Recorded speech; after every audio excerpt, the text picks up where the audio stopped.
Hi all, welcome to the lecture on sequence alignment.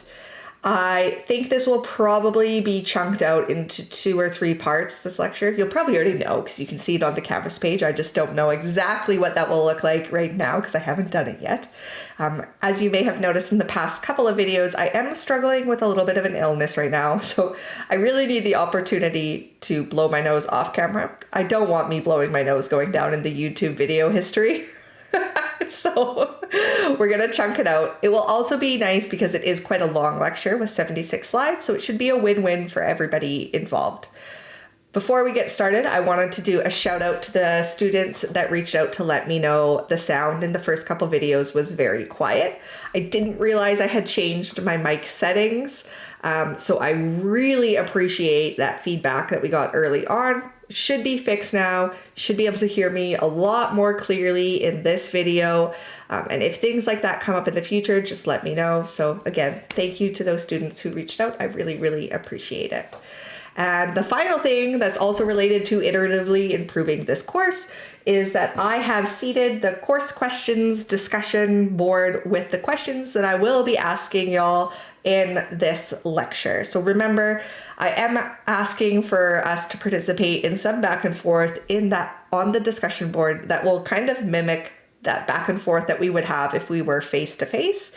I very much recognize that these lectures will be shorter than if we were face to face and you know how we'd have like 3 hours a week together, but that's because we don't have that back and forth dialogue. So my ask is that you take the time that we're not spending with me just like blabbing at you to go and interact with that discussion board.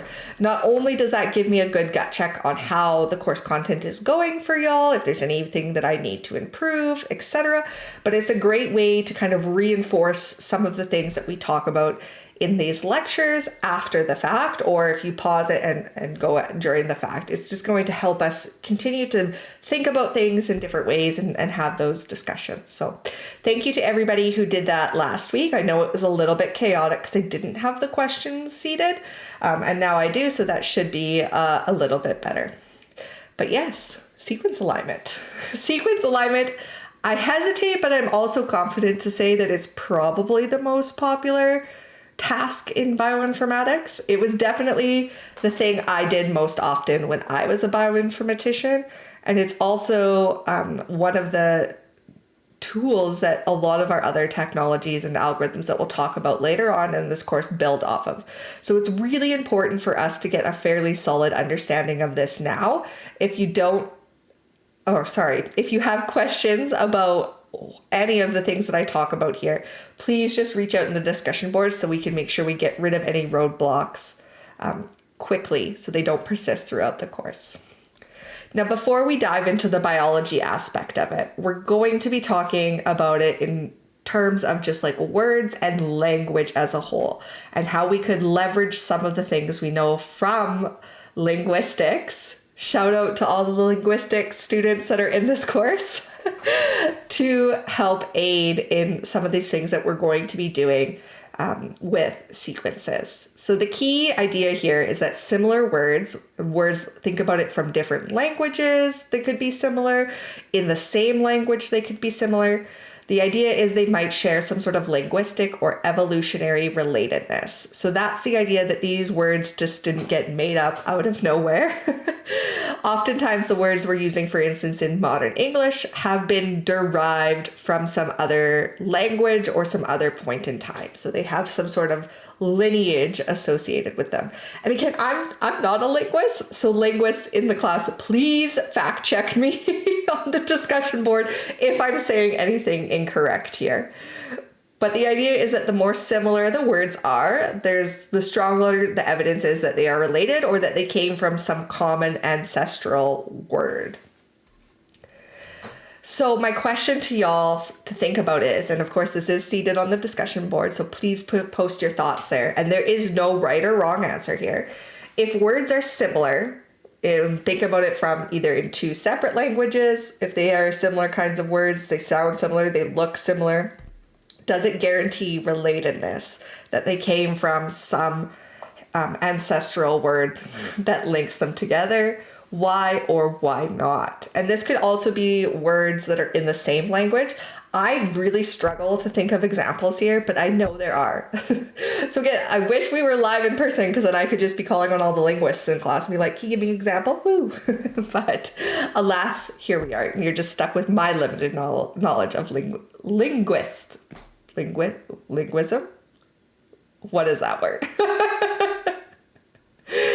All right. So going away from just words as a whole right now, here's another example we can think of.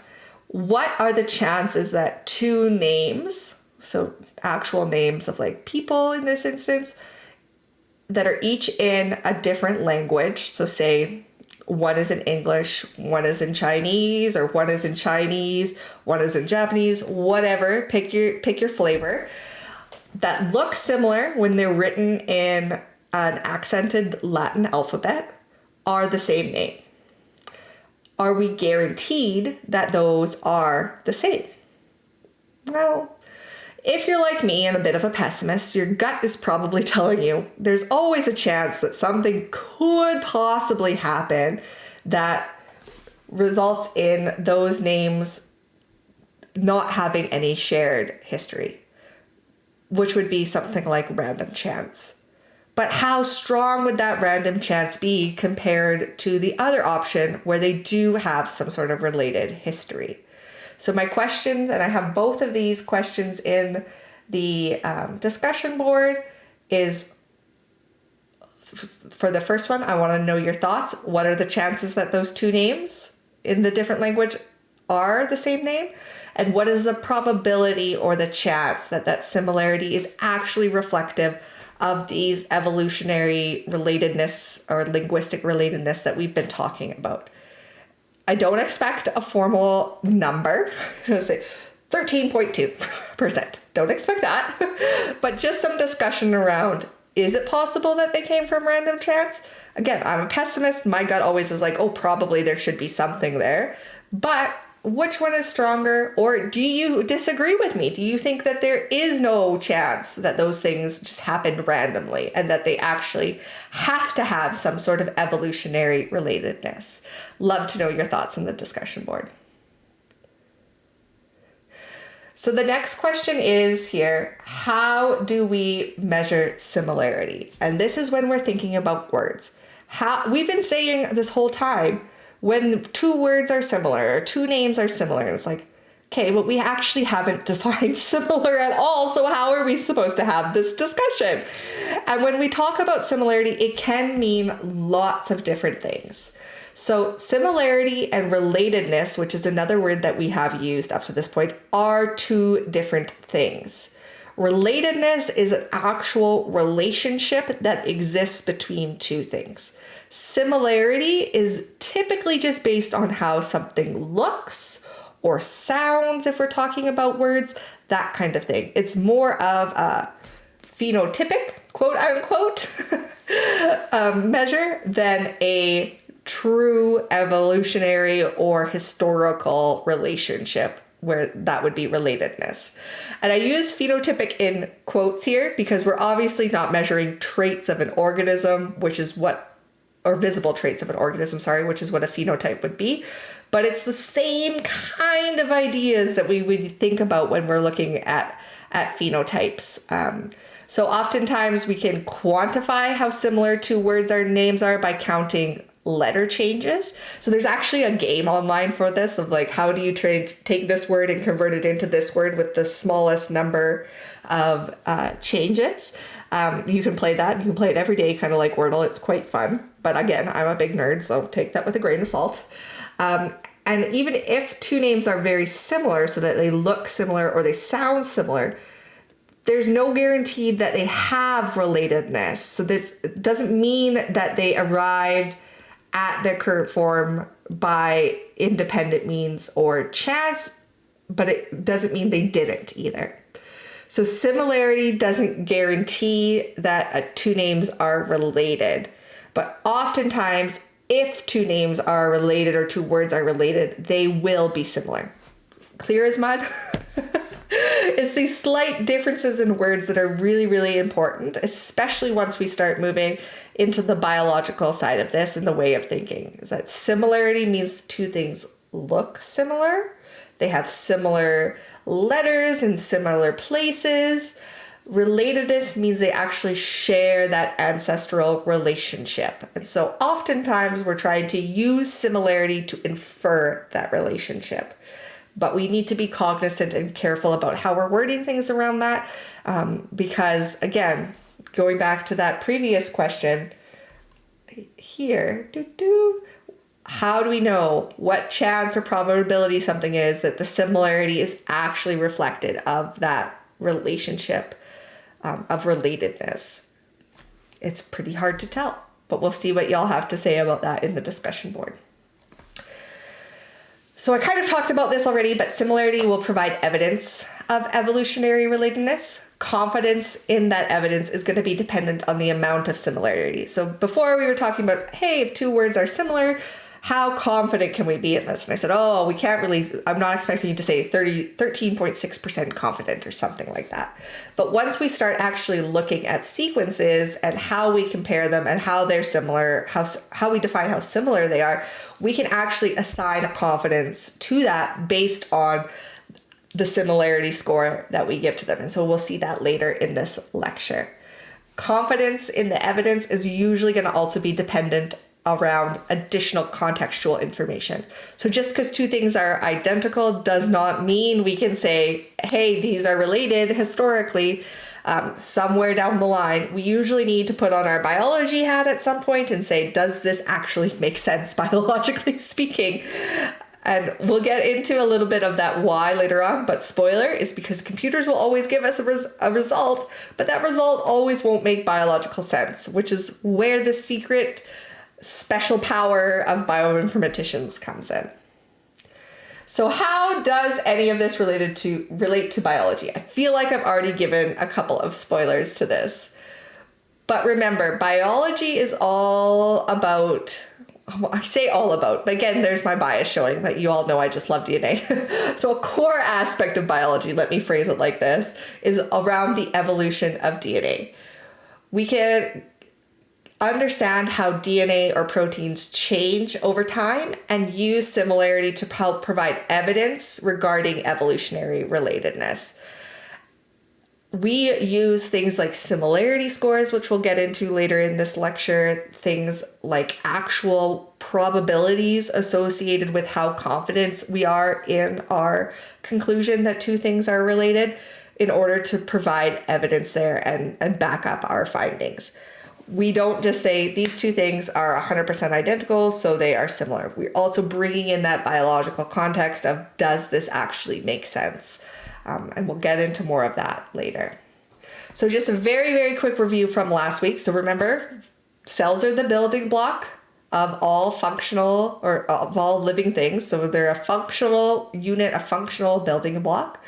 All cells exist from or originate from pre-existing cells. So there's a whole process that happens in cells where DNA is replicated to give that genetic information to a new cell that is being built. That process of passing that hereditary information on from one generation to another is called DNA replication. And we talked about this at length in the last lecture. So we have chromosomes that are going to be duplicated. It's usually quite accurate, but errors do happen in this process. And yes, the cells have ways of trying to fix those errors, but some of them, the errors escape the error correction mechanisms, resulting in mutations. There's all kinds of mutations that we can see when we're looking at two DNA sequences that are related.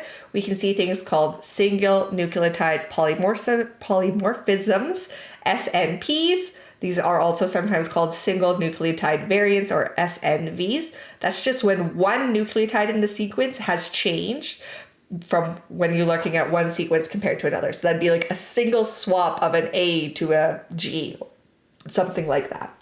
There's also insertions where a chunk of nucleotides, one or more, is added into a sequence that isn't seen in a previous sequence.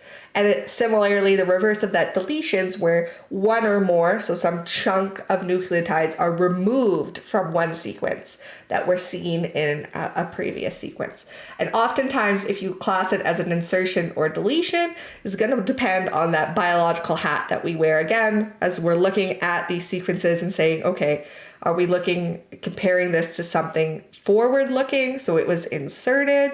Are we looking at this other sequence here and forward looking, the next iteration of that, things were removed, so it would be deleted, vice versa. One of the words that you might have not heard before that you'll hear a lot from this class going forward is this word called homology. And homology is the existence of a relationship between two or more sequences. So often we're talking gene sequences or protein sequences that can be attributed to descent from a common ancestor. So homology is that relationship of relatedness that we have talked about here. Homologs, that just means two or more sequences that are evolutionary related. So you can class a group of sequences together and call them homologs if they are evolutionarily related. One example of a homolog here is we have this sequence. Let me get my little fancy dancy drawer out. We have this sequence here where at the very beginning we've called out these three nucleotides, CCT. This branching pattern represents some sort of evolutionary relationship. So you can think about this being in one organism early on, which then had a speciation event splitting into two different organisms. Both those organisms still carried that CCT. Again, we had some more speciation events and we're tracking that sequence throughout all of those and multiple iterations where speciation was happening. And we can see eventually, after lots and lots of different duplications of that DNA, that one CCT has the original sequence, and then this other one has a CCG instead. So that is a mutation that escaped the error correction mechanisms. One thing that's really important to note is that it's not required for the shared ancestor, which would be this sequence up here in this case, to have an identical sequence as one of the homologs. So these two sequences down here are what we're referring to as homologs. Again, all of these probably could be grouped as homologs as well. I always laugh as soon as I start doing all these wild drawings on my slides, because then I see the screenshots later on and I'm like, oh goodness. But anyways, yeah, these up here could be grouped as homologs as well. But in this case, we're just looking at this level down here. And we're saying these two sequences are homologs. The one has the same as the ancestral sequence. And this one has a different one than the ancestral sequence. These could be both different. It could arise to the fact that, say, if we keep going down this line over here, eventually we could have one that is still, say, our CCG, but then, oh, that's a G. Our second one could be a C, say an AG, or something else that happened, another mutation happened. And in this case, these two homologs would not share the same sequence as the original ancestral sequence, and that's completely valid and fine, but just adds a little bit of confusion to the mix. There are lots of different types of homologs. So we have orthologs, which I always remember this as O being other. So those are sequences or homologs in other or different species. So these are going to arise from a common ancestral gene that encountered some kind of a mutation during speciation. So when two different species branched off from each other. These orthologs may or may not have similar function. Oftentimes, yes, but not all the time. Because again, why not be a little bit confusing here? Paralogs are homologs within a single species. So it would be like within humans. These are homologs that arose through gene duplication instead of speciation. So occasionally it happens when genes get duplicated in our genomes or in organisms' genomes in general, leading to more than one location of that gene in a single genome. Often the location is called a loci. Again, just some terminology that we need to get comfortable with in the bioinformatics space. The final type of homolog is an analog. So two or more sequences are analogs if they have a similar function, but separate evolutionary origins. So they are similar, but not related. So that gets back to that whole idea of just because two things are similar does not mean they have to be related. And again, up here, we see that just because two things are related doesn't mean they have to have a similar function. So a little bit of something that we have to wrap our heads around a bit. So here is one example of an ortholog and a paralog. So in this first image here, we have an event of gene duplication in this histone H1 gene. So what happened here is that we got two copies of this histone H1 gene that ended up in our genome, or this genome. I keep saying our genome, but it's really just this genome. Resulting in two different locations of it. So we have location 1 and location 2.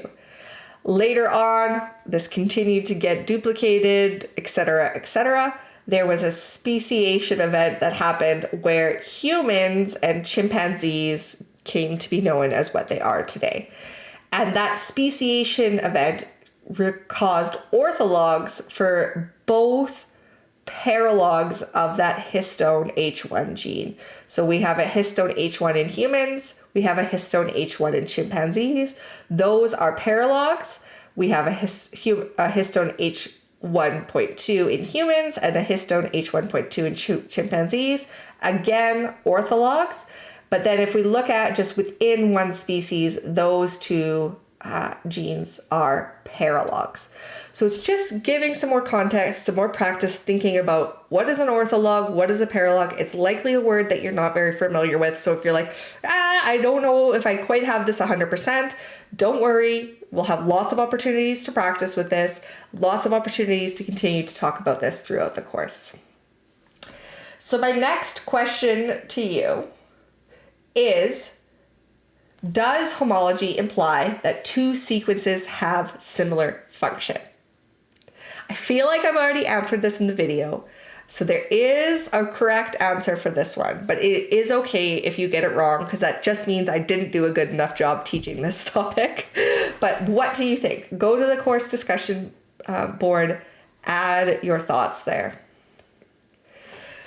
So another example we're going to go over here is something called the eyeless gene. In fruit flies, there is a gene called the eyeless gene. When it's mutated, it can produce fruit flies with deformed eyes or no eyes, hence the name eyeless gene.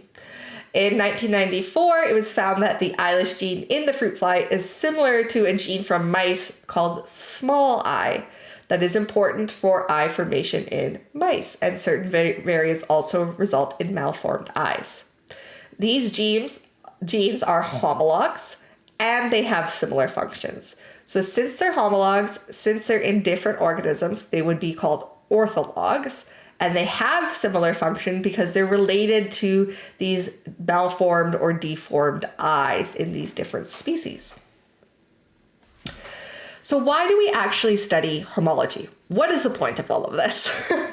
So function is a big one of these things.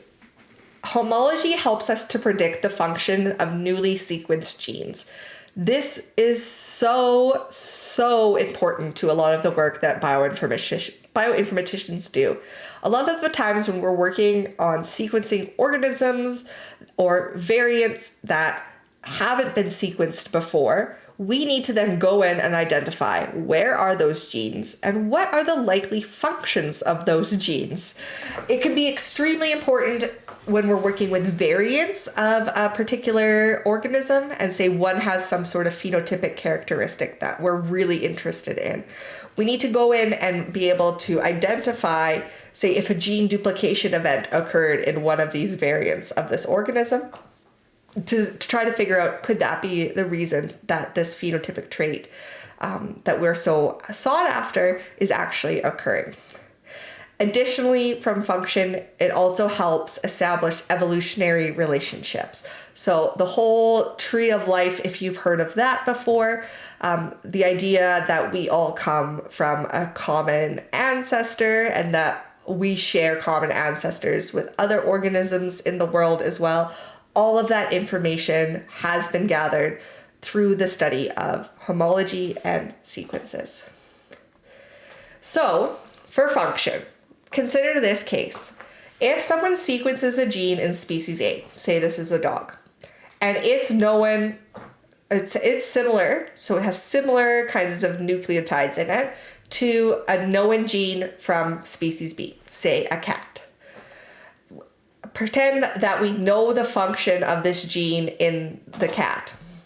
We have some evidence then that the gene in species A, or the dog that we just sequenced, might have similar function to this. Because remember, of course, if something is similar, we can say with some level of confidence that they might have similar functions. But as we've seen in the past in this lecture, it doesn't guarantee that they are similar or have the same function, sorry. And then for the evolution, this is just kind of summing up what I have already said here. So understanding evolution is so critical for our understanding of biology and solving biological problems that impact our lives. So one example is for hereditary diseases in people. Researchers will study the evolutionary history of disease-causing genes, and especially, say, like I have Crohn's disease. They'll be able to go in and identify SNPs that are associated with that, and then we can see that tracked throughout my family history, as well as any family history forward-looking as well once those children are here. But similar types of things come up with cancer, and say things like the BRCA2 gene and all of that stuff that you might have seen with like 23andMe, etc.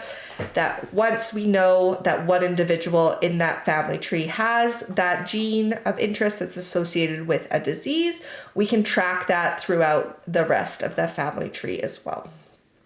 There's also a big part of this that is used to breed better crop varieties. This is what I actually did for a very large portion of my bioinformatics career and absolutely loved it.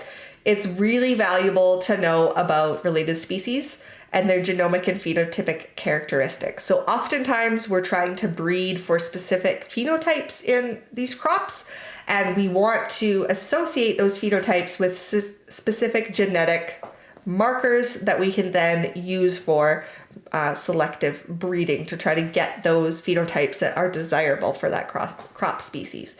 So understanding the evolution of how those came to be can be really, really helpful in aiding to do that.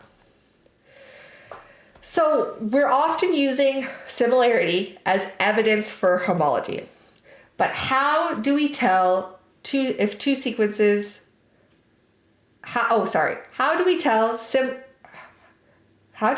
oh, there we go. Wow, reading that was really hard for me for some reason. Clearly I'm ready for a break here. How do we tell how similar two sequences are from each other? So think about this before going on to these next slides here. I want you to think about what kinds of things could we actually track to gather some sort of assessment of similarity between two sequences. And how could we quantify that similarity or lack of similarity? So those are both posted on the course discussion board. Add your thoughts there. Again, no right or wrong answers. We will be getting into it in the rest of this lecture, how we can do that, but I'd love to hear your thoughts as well. So I will go through edit distance here, and then I will chunk it off and we'll do the rest of the lecture in a separate video.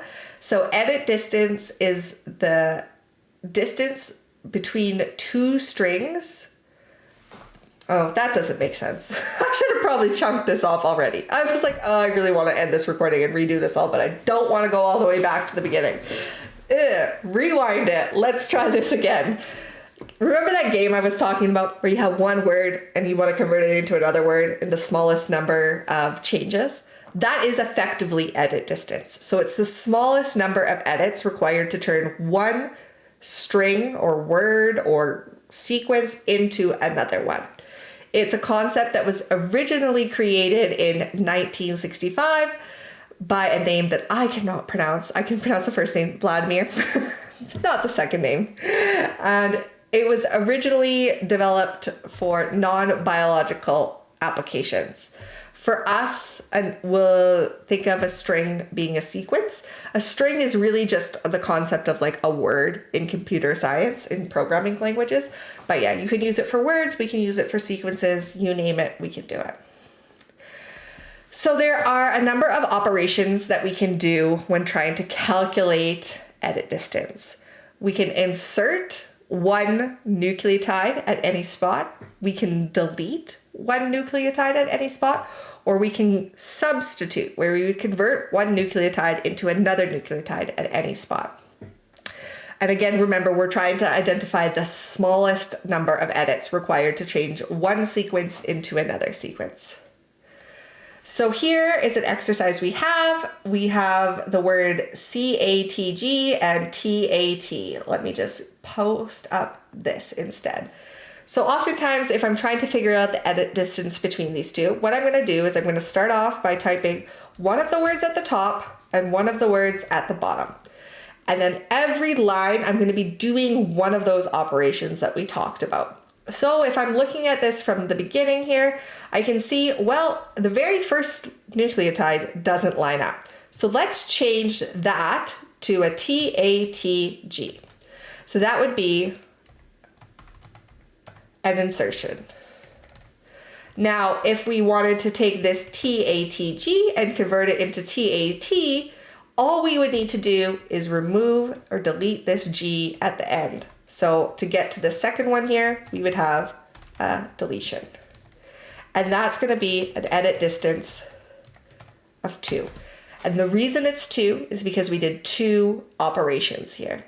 And I don't believe you can do this better than 2, but if you can, always correct me if I'm wrong in the discussion board. Here's another example. This one's a little bit longer, so let's start typing those out. So we have CCT, AGA, TCT, TT. And you'll notice out of habit, I oftentimes just put a space once I start working with a little bit longer sequences every 3 nucleotides. That just helps me visualize it a little bit better, because even when I'm reading this and I'm like, oh, am I at a G or an A or a C? I don't remember. Just helps me visualize things a little bit better. And in this case here, it gives us a really good indication, because the sequences are about the same length, of what types of changes we need to make. So I usually like to work from right or left to right. It's not always the most optimal though, so I always do have to go back and gut check to make sure I did arrive at the correct edit distance. But for my first attempt here, I'm going to just work on this second nucleotide and converting it from a C to a G. So I'm going to go C, G, T, A, G, A, T, C, T, T, T. And I'll mark that as a substitution. Oh, did I do that right on my last one? C-A. This was not an insertion. Ah, you were probably all yelling at me. I just couldn't hear you through the computer screen. This was actually a substitution. I knew I should have chunked off this video earlier. My brain isn't working. Okay, back to this example here. So that first one we have was a substitution. Then we're looking at the next line here. We have a GAG. Now, one of the things that I will notice, and the only reason I can look at this and notice this, is because I have made this mistake so many times when it comes to edit distance. Because this is really similar, there are multiple ways, or similar to this pattern here, there are multiple ways that we can go about getting that. And so I will say that as I'm building out this edit distance, you may find a different way that gives you the same edit distance, but with different operations. And that's completely fine, as long as we're only changing one nucleotide at a time. So right here, I would be initially tempted to just switch this G into an A, switch this A into a G, this G into an A, this A into a G, which would be 3 substitutions. Instead, because we have a GA here and we know we need a GA here, we could just insert an A, and then we would have GAG, TCT, TT, which would be an insertion. After that, we could do CGT, A. Am I doing this? Oh gosh, no, I did this wrong, didn't I? I don't want an A there. Do I? What did I do here? AGA. AGA. I wanted a G at the beginning here. There we go. That makes more sense. Sorry. So we have our GAG, and then I'm going to delete this A. Oh, no, actually I shouldn't. I should keep that A, because then we have already our ATC and our TT, and we just have to delete this last T here, which would be a deletion. That's not even spelled right. Oh my goodness. I need more coffee. So by inserting there, instead of just doing the substitutions, and here I'll swap these spaces so it's a bit easier to see, we were able to save some of our edits. So we only needed 3 edits to get to our final sequence down here, which would be a lot fewer than we would have had 3 just turning this AGA into a GAG. Then we have to change this AT. Like, it would have been a mess. So sometimes we have to fight our instincts of just wanting to one-to-one swap everything, and seeing if a deletion or an edit will just, a deletion or an insertion will just move things over in a way that will make a lot more sense for the sequence that we're working with. So this one here should be 3. So in general, the more similar 2 sequences are to each other, the smaller the edit distance will be. And the more dissimilar 2 sequences are to each other, the highest the edit distance will be. Now, given that I have already made a number of errors in mumbling up and explaining edit distances, I'm going to chunk this video here, and I'll get back to you with part 2.